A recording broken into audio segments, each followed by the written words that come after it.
Hi అండి, నివన్య కిచెన్కి స్వాగతం. ఇలా నోట్లో వేయగానే కర్రకర్రలాడే క్రిప్సీ శంకర్పాలి నేను దీపావళి స్పెషల్ స్వీట్లలో చేశానండి. పిల్లలకి ఏది చేసి పెట్టినా వాళ్ళు హ్యాపీగా ఫీల్ కావాలంటే ఇలాంటి ట్రై చేయాల్సిందే కదా అండి. అయితే మీరు కూడా మీ పిల్లలకి దీపావళికి ఏం స్వీట్ చేశారో కామెంట్ సెక్షన్లో కామెంట్ చేయండి. ఇదైతే మా పిల్లలకి చాలా ఇష్టం అండి. ముందుగా నేను దానికోసం ఇక్కడ 1 కప్పు వరకు నేను బెల్లం తీసుకున్నానండి. 1 కప్పు బెల్లంకి 1.5 కప్పు వరకు నేను ఇక్కడ వాటర్ తీసుకున్నాను. అది 1 కప్పు బెల్లం తీసుకున్నాను కదా, 2 కప్పుల వరకు ఇక్కడ నేను మైదా పిండితో చేస్తున్నానండి. మీరు గోధుమ పిండితో అయినా చేసుకోవచ్చు. మైదా పిండిలో కాస్త సాల్ట్, కొద్దిగా ఇలాచి పౌడర్, తర్వాత నెయ్యి వేసుకొని పిండిని కలుపుకోవాలండి. చూడండి, ఇక్కడ నేను బెల్లం తీసుకున్నాను కదా, బెల్లం కొంచెం అంటే కరిగేంత వరకు మాత్రమే నేను మరిగించుకుంటున్నాను వాటరు. ఆ క్లిప్ నేను చూపించలేదు. ఎవరికైనా మరిగించుకోవడం తెలుసు కదా, లేదంటే మీరు ముందు 1 అవర్ ముందు నానబెట్టుకోండి, బెల్లం కరిగిపోతుంది. తర్వాత ఇలా కరిగిన బెల్లం అయినా మరిగించుకున్న బెల్లం వాటర్నైనా కొద్దిగా ఫిల్టర్ చేసుకుంటూ వేసుకోండి. ఎందుకంటే ఫిల్టర్ చేయాలండి కంపల్సరీ. ఫిల్టర్ చేస్తే బెల్లంలో ఏమైనా నలకలు ఉంటే పోతాయి. అయితే ఈ వాటర్ వేసుకున్నప్పుడు కూడా మీరు కొద్దిగా చూసుకుంటూ వేసుకోండి. మనం తీసుకున్న మెజర్మెంట్స్ అయితే పర్ఫెక్ట్గా సరిపోతాయి, కానీ ఎందుకైనా మనం చూసుకొని వేసుకుంటే చాలా మంచిది కదా అండి. సో ఇలా మనం చపాతీ పిండిలాగా కలుపుకోవాలండి. కానీ ఎటువంటి ఆయిల్ మాత్రం అస్సలు వాడకూడదండి. మనం ఏది వాడినా నెయ్యి మాత్రమే వాడుకోవాలి. ఇందులో నెయ్యి వేసుకుంటే ఏంటంటే టేస్ట్ చాలా బాగా వస్తుందండి. ఖచ్చితంగా మీరు నెయ్యే వాడుకోండి. తర్వాత చూడండి, పిండిని ఇలా కలుపుకొని కొద్దిగా సాఫ్ట్గా అనుకొని ఇట్లా పక్కకు పెట్టుకోనండి.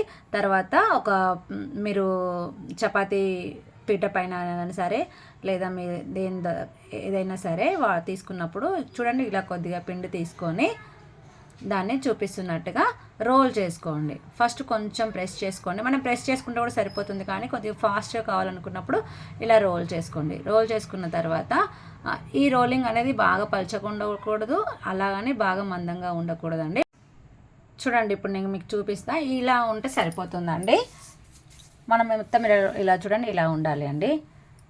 ఇలా ఉన్న తర్వాత దీన్ని ఇప్పుడు ఒక చాక్ తీసుకొని ఇలా చూపిస్తున్నట్టుగా మీరు కట్ చేసుకోండి. మీకు ఏ సైజులో కావాలంటే ఆ సైజులో, ఏ షేప్లో కావాలనుకుంటే ఆ షేప్లో మీరు కట్ చేసుకోండి. నేనైతే ఇలా చూడండి, ఇలా సింపుల్గా కట్ చేసుకుంటున్నాను. చాలా ఈజీ అండి. కాకపోతే ఇది కొంచెం మీరు కట్ చేసుకోవడం, ఒత్తుకోవడం అనేది కాస్త టైం పడుతుంది, కానీ టేస్ట్ మాత్రం సూపర్గా ఉంటాయండి. మనం తింటూ ఉంటే మంచి టేస్ట్ వస్తుందండి. అరోమా కూడా చాలా బాగా వస్తుంది. మనం ఇలాచి నెయ్యితోనే పిండి కలుపుకున్నాం కదా, బాగుంటుంది. చూడండి, ఇలా ఉండాలండి. అన్నీ ఒక ప్లేట్లోకి తీసుకోండి. చూడండి, మిగతా పిండి కూడా అలా చేసుకొని ఇలా ప్లేట్లోకి తీసుకొని పెట్టుకోండి. ఇలా ప్లేట్లోకి తీసుకొని పెట్టుకుంటే మనం డీప్ ఫ్రై చేసేటప్పుడు మనకు ఈజీ అవుతుందండి. చూడండి, తర్వాత డీప్ ఫ్రైకి ఆయిల్ పెట్టుకొని, ఆయిల్ వేడి కావద్దండి, కొద్దిగా లైట్గా వేడి కాగానే మీరు వేసేయాలి. ఎందుకంటే ఎక్కువ వేడి అయిపోయి త్వరగా కలర్ వచ్చేసి లోపల కుక్ అవ్వండి. కాస్త ఆయిల్ చల్లగా ఉన్నప్పుడే వేసుకొని నిదానంగా, కాస్త టైం పడుతుందండి, 5 to 6 minutes పడుతుంది ఒక్క వాయి కాలడానికి. కాస్త నిదానంగా మీడియం ఫ్లేమ్లో పెట్టుకొని మాత్రమే వేయించుకోండి. తర్వాత ఇది ఫ్రై చేసుకున్నప్పుడు ఎమ్మటే కదిలించొద్దండి. కదిలిస్తే కూడా మంచిగా రావండి. త్వరగా కదిలియద్దు. మనం వేసుకొని ఒకవైపు మంచిగా కాలినాయి అన్న తర్వాతనే మీరు కదిలించండి. చూడండి, ఇలా 2 వైపులా కాల్చుకొని తీసుకోవాలి. తర్వాత మీరు రెండొక వాయి వేసుకునేటప్పుడు, అంటే రెండొకసారి మళ్ళీ వేసుకునేటప్పుడు ఏం చేయాలంటే మంటను మొత్తం స్టవ్ ఆఫ్ చేసేయాలండి. ఎందుకంటే ఈ వేడిగా ఉన్న ఆయిల్ సరిపోతుంది. స్టవ్ ఆఫ్ చేసేసిన తర్వాతనే మాత్రమే మీరు వేసుకోవాలి. అలా వేసుకోవడం వల్ల ఏంటంటే త్వరగా కలర్ అనేవి రావు, మనం మంచిగా కుక్ అవుతుందండి లోపలికి. సో అందుకే స్టవ్ ఆఫ్ చేసుకొని వేసుకున్న తర్వాత మళ్ళీ స్టవ్ ఆన్ చేయండి. ఆన్ చేస్తే ఇలా చేసుకోవడం వల్ల ఏంటంటే ఇవి చాలా క్రిప్సీగా పర్ఫెక్ట్గా కుక్ అవుతాయి, క్రిప్సీగా వస్తాయి. ఈ టిప్ ఖచ్చితంగా ఫాలో అవ్వండి.